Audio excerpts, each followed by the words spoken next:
I paint flat and I paint standing up for some reason. I don't know exactly why I paint standing up, but that's just what I've always done. Hi, everybody, and welcome to Why Bother, the podcast where we explore why creative makers bother doing things the hard way. I'm your host, Gareth Davies from Maker House, and we're so happy to have Kirk Brant joining us, talented artist, painter, and someone we're happy to work with. You're an amazing Indigenous artist of Mohawk background. Your family's from Tyendinaga. Yeah, my father's from Tyendinaga and my mother's from Napanee. So you may have seen Kirk's work around and obviously at Maker House. So we're excited to learn more about your artistry, your business, how you evolved into this practice, and have some fun at the same time. Right on. Yeah, so, great to be here. Let's get going. Okay. We're going to start with a fun segment we like to call Bother or Not Bother. Okay. So I'm going to say something and you get to say one of those two answers. Okay. Hunting and fishing. Bother. Bother. Okay. So you like to get out on the land? Absolutely. Yes. What about like car camping? Not really. No, not bother. I really do not like it. Yeah. I think it's horrible. I don't know why people do that. Because they have kids and they don't want to lug them. I guess so. Yeah. Yeah. Coffee. Bother. Love coffee. Yeah. Okay. Awesome. Pineapple on pizza. Nope. Not bother. That's wrong. Let's focus on some of your mediums and artwork. Sure. Acrylic paint. Bother. Yep. I'm strictly an acrylic painter. Okay. So if I said like watercolor or oils. Not bother. Not bother. Definitely not. Okay. 80s music. Bother. I love 80s music. I went to high school in the 80s. And so I'm going through a nostalgic, middle-aged phase at the moment. And it's probably exclusively what I listen to now. We're going to get into more serious stuff now about your background in business. Sure. You told me that you started out as a graphic design grad. Yeah. So tell me about that history before you became a paid full-time painter and artist. I'll preface this by saying I've painted all my life. I've been an artist all my life, literally born an artist. And so after high school, it was like, okay, what kind of education do I want? And my parents kind of gave me that parental advice that I guess every kid gets is, you're going to need a real job. Well, okay. I thought about it. Well, first I thought, well, why isn't fine arts a real job? Right. But then it was like, okay, graphic design, that's the sort of concession, I guess, or a happy medium, the safe way to go. Yeah. It was the education was great. I learned a lot of design skills, hand skills, color theory, that kind of stuff. Where did you go to school? Graphic design? Algonquin College here in Ottawa. Okay. Yeah. So you graduated from Algonquin in graphic design? Yeah. And did you get to work in that field then for years? No, it was difficult because I had a problem where I had one of my instructors was extremely racist, and she was the coordinator of the course. And when I graduated, she had hid my diploma within the bureaucracy. So I didn't have a physical copy of my diploma. Oh my. It wasn't recorded that I did graduate. And it took me 12 years to get my diploma in my hand. And graphic design is one of those industries where when you graduate and you're looking for a job, they want to see your physical diploma. Yeah. And I didn't have that. So it was difficult to get a job. So I kind of had to create my own opportunities, I guess. But also that unbelievable. Yeah. People talk about institutional racism and racism within the educational system. And, there's one of the really glaring examples of this is how bad it is and can be. Like a gatekeeper, a professor who holds the key. Exactly. Have you experienced that, if you don't mind me asking, in other aspects of your career or even just in life? We're honored to have your perspective, obviously, as an Indigenous artist. Like growing up, there's just the blatant, schoolyard type racism, which is horrible, really affected my life. The formative years. And you're just trying to be a kid. Exactly. Yeah. It's like I said, it's persistent and it lingers and it becomes chronic. And it's just something you have to live with. But, things like art or the hunting and fishing, I call these things antidotes. And they help me out a lot with that. It's things I can do as an Indigenous person that has nothing to do with anything except for me and the land, and it's beautiful. So you're not up against the judgment of other people. Exactly. I don't. Yeah. And I don't have to, maneuver around colonial institutions, right. Things like that. Yeah. I can see that. And I think there's more space being, created for Indigenous culture. There is, within institutions as well. Like great example is government buildings now creating physical rooms where people can go and smudge or just take a break, relax. It's filled with art. Great steps, great positive things that are happening. And that also creates opportunities for me. Like I just finished a mural at one of these rooms, and nice. Yeah. So it's good all around. I saw you post that on Facebook, and I love it when you see a big institution or a company working directly with Indigenous artists, and bringing those pieces into their space.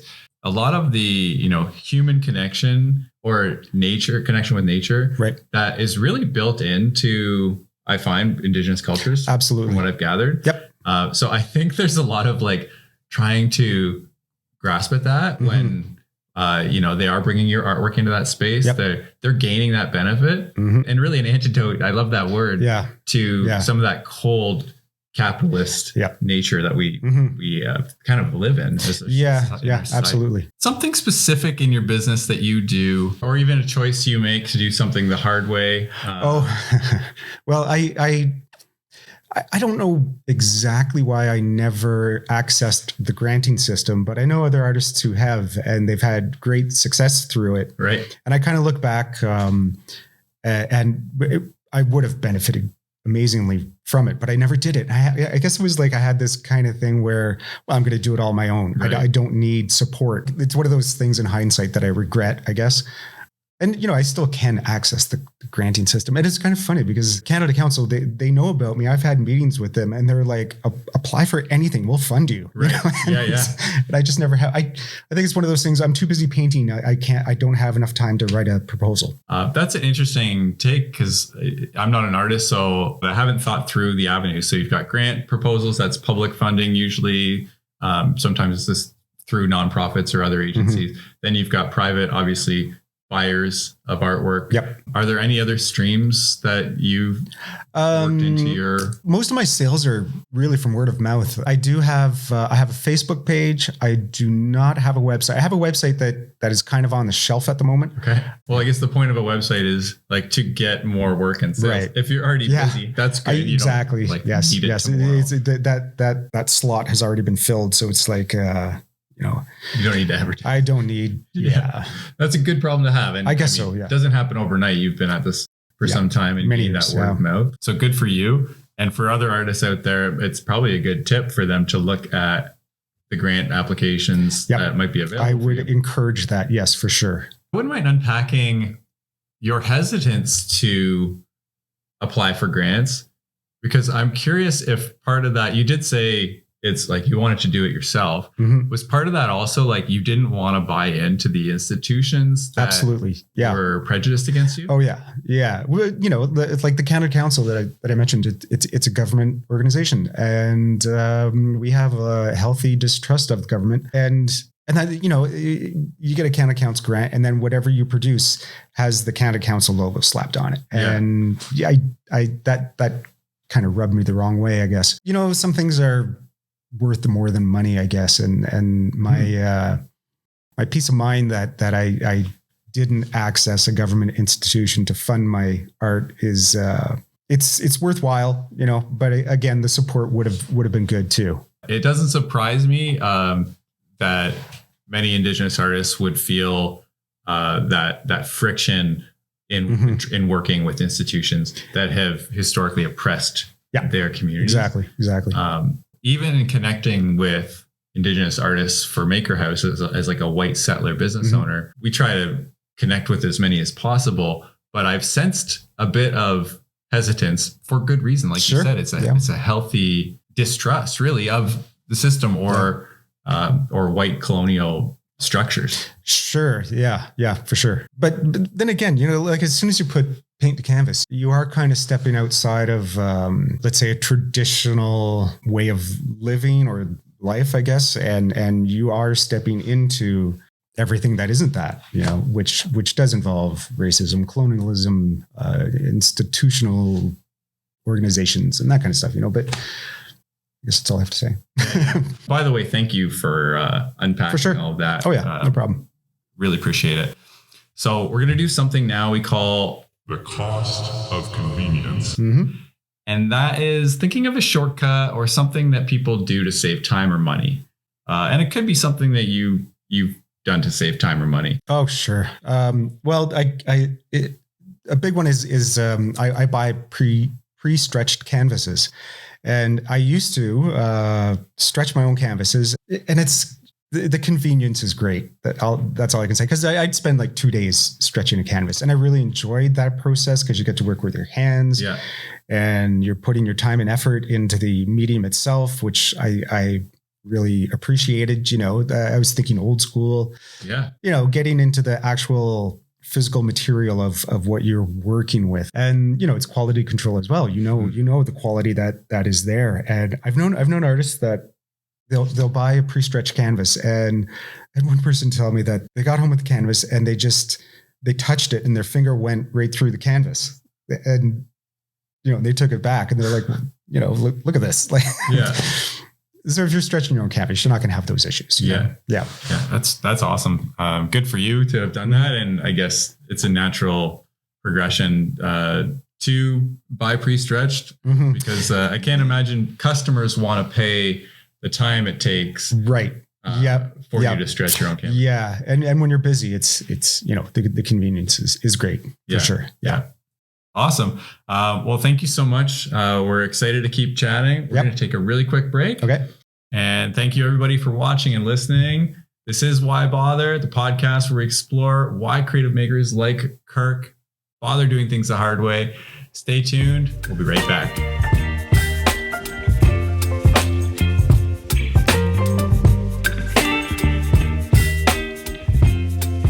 Hey everybody, welcome back. We're here with Kirk Brant. Super talented artist. He paints in this incredible woodland style. That's right. I would say an Indigenous style. So we're going to continue to learn more about his work here. And first, we do have a kind of a fun fact about Indigenous art generally is some of the oldest art that we know about. Indigenous art dates back anywhere from 12,000 to 80,000 years ago for some of the earliest artifacts. And of course, it covers a broad range. Indigenous is not like a monolith of people. In Canada alone, there's over 630 different First Nation communities representing 50 plus nations and 50 different languages. Mm-hmm. How does that all relate to your work or inspire your work? I guess I'm inspired by, let's say, ancient art in general, and art from around the world, not just specifically Canada. But when I look at things like pictographs around the Great Lakes region where people painted on the rocks hundreds of years ago, and it feels like time travel to me. Like I can feel what that artist felt, I guess. And or same with the Lascaux caves in France. I think that's some of the most incredible art I've ever seen. And again, it feels like time travel. Yeah, that's so cool. It's such a special thing. Like it's just amazing. It's like an artist connecting with another artist. Yes, that's exactly it. Yeah, from 60,000 years ago. Thousands of years. Yeah. Yeah, and I mean, part of that is like if you think about it, humans in general, we're still the same animal we were 100,000 years ago. So it's not a leap to have that experience. We still have the same brain that those people had. Yeah. So experiencing similar emotions. Yeah. That artist probably had a family. They hunted and fished. You hunt and fish too. Yeah, of course. What is it about those pieces as an artist that connects with your style? It's okay. Well, the Woodland style originated around the Great Lakes region, Northern Ontario, and originally, if you think about it, like if you're thinking, it's partly informed by petroglyphs and pictograms, like I mentioned, on rocks. And if you think about it, it's one color, it's one line, and then there's the birch bark scrolls of the Medewan Society that as well. They recorded their healing practices on birch bark scrolls by etching into the birch bark. So it's one line, there's no color. Yeah.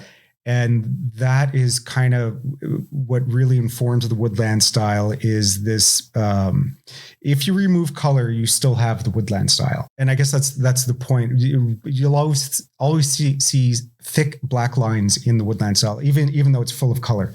You'll always have that's kind of what connects let's say all Woodland artists are these thick black lines, I guess.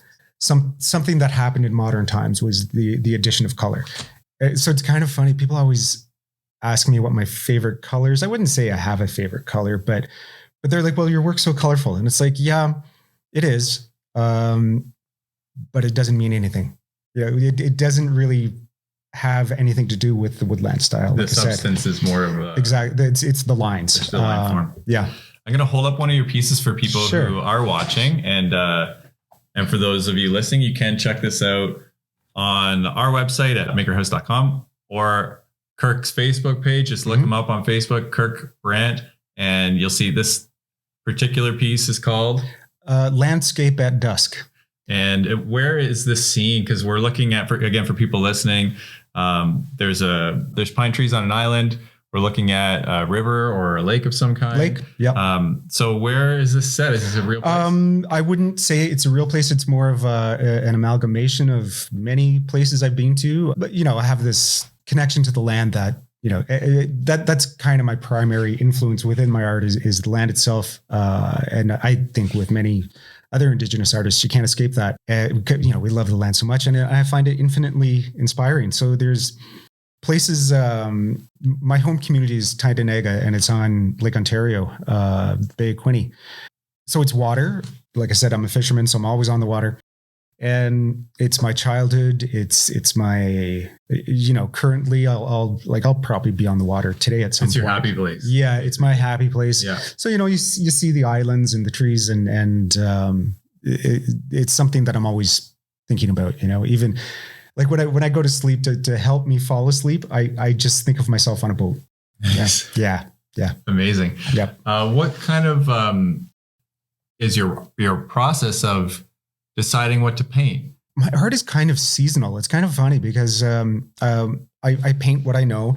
And so, in the spring I start fishing, so I'll paint fish. Yeah. In the fall I'm hunting, so it's moose, deer, and rabbits. That's not something I necessarily consciously do. It's just what's on my mind at the moment. So it does for sure inform my art. And then, of course, like I said, the land itself, infinitely inspiring. And it's really curious. I remember I heard another artist, I forget who, but somebody that from a long time ago said, look to nature because the colors in nature never clash. That's a broad statement. You look at some aquarium fish and sure, the colors clash, but it works, and you'll see that in my art as well. I'll use colors that don't necessarily go together, but I make them work. I love that take. And I think, there's the colors within nature, trees, animals, different materials. There's also the light. Yeah. And when you're looking at nature light, photographers call it magic hour. That's a pretty neat time of day. Yeah. Where the light's just bouncing around all over the place. And just the way light moves and reflects off water, rocks, trees, all of that, Your style is acrylic, like you said earlier. So, or your medium, I should say, is acrylic. Mm-hmm. Why did you choose to work exclusively in acrylic? I made that choice. Like I said, I really was born an artist. I knew that's all I was going to do. And so when I got to high school, I had all these different materials in front of me. And so I got to have experiences with watercolors, oils, so on and so forth. But acrylic was just the most accessible. It dries quick. It's non-toxic. It's easy to get. And I knew I had a lot to do in my life and I needed the quickest way between A and B. Gotcha. And so acrylics. So it is the sort of easiest to work with. Yeah. Nice. How do you set up your studio? Are you someone that, you can go out hunting, fishing, bring some canvas with you, or are you doing sketches out there? No, I might do sketches, sure, but not really, not so much. Like if I'm on a plane or a train, sure, I'll bring a sketchbook for sure. Way to pass the time, right? Yeah. Get some ideas on paper. Yep. But again, I'll see things or experience things, and as an artist, and I know other artists that it's the same for them. It somehow the actual act of producing art flexes your memory brain somehow. And so, seeing something out on the land or whatever, I'll take mental pictures for sure. And then come back and paint it. So as you're painting in your studio, then these memories can kind of flood back. Oh yeah. Very cool. Yeah. And are you set up on an easel? No, I actually, I have a really nice old wooden drafting board, which I love and I've had forever.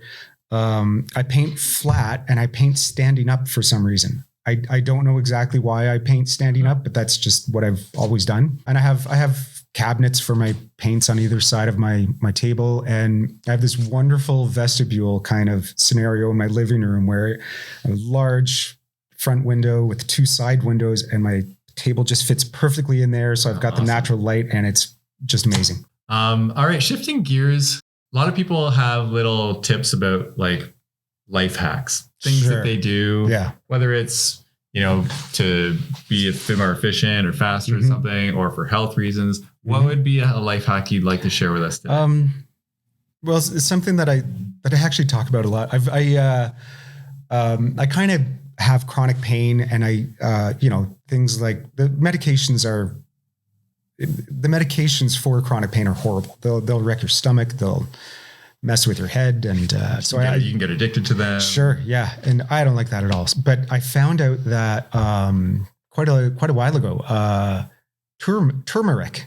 I always see turmeric. Good luck pronouncing it, but turmeric. Turmeric. Yeah. The yellow spice is incredible. I put a few dashes in my coffee in the morning. And if I didn't have it, I wouldn't be able to put my socks on in the morning. Wow. Yeah.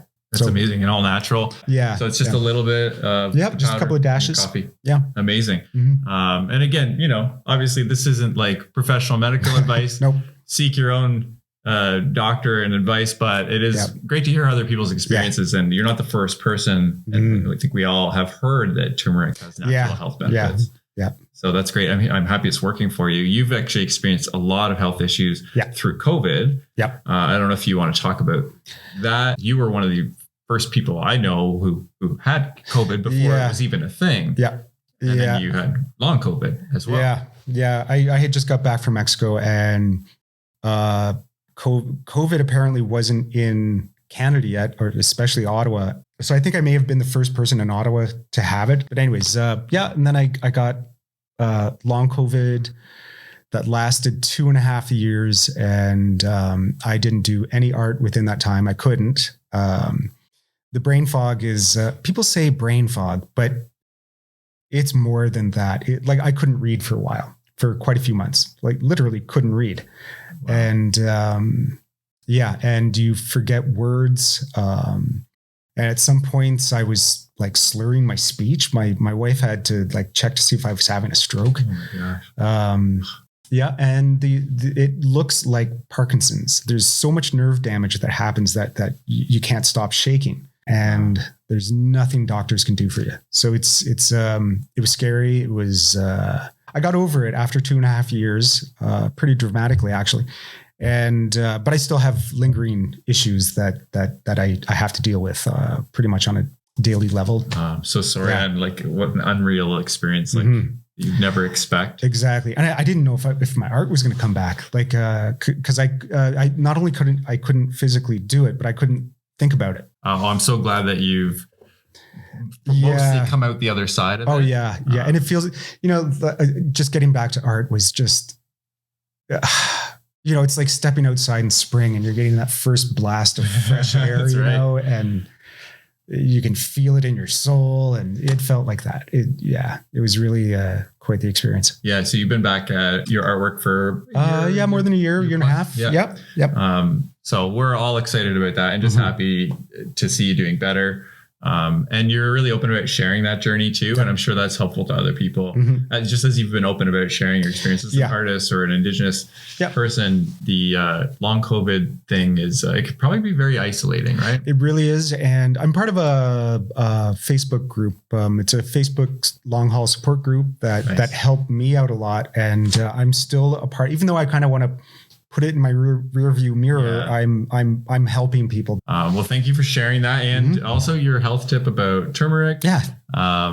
And we're excited to keep things rolling in our final segment. Okay. We're going to take a quick break, but when we come back, we're going to have some fun sampling some food. Right on. And keep the conversation going. Okay. Sounds good. All right. Stay tuned. We'll be right back.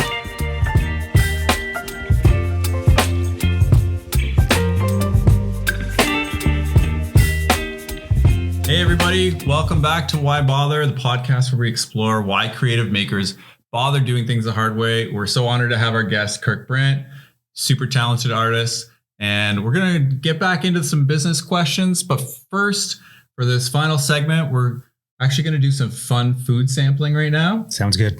So we brought some Pemmican actually from our store that we carry. This is a company called Mitso. So they make Pemmican, which is a traditional Indigenous food. It's dried bison meat. It's like bison jerky. Yeah. And we're going to try two different flavors. One is maple Saskatoon berry, and the other is maple blueberry. So let's dig in. That is so good. I want this in my life. Yeah. It's nice and lean. Lean. Yeah. And it's, people think that jerky is like really, really chewy, but it's not that chewy. Nice smoky flavor too. Yeah. Awesome. Good to hear. Mitso, you nailed it. Yeah. Very good. And now we're going to try the Saskatoon berry. I think I like the Saskatoon berry better. The blueberry has more flavor, like more fruit flavor. Yeah. I would say. Exactly. The Saskatoon berry is a bit more smoky, like what you would expect from a jerky. Yeah. And for those who want to try it yourself, you can find this at Maker House. It's made by Mitso, Mitsoh, if you're searching for it. You can also order directly from them, and they've got a great website. So check them out. So getting back to the business, how has your business of being an artist evolved such that, what is the turning point when you're getting paid?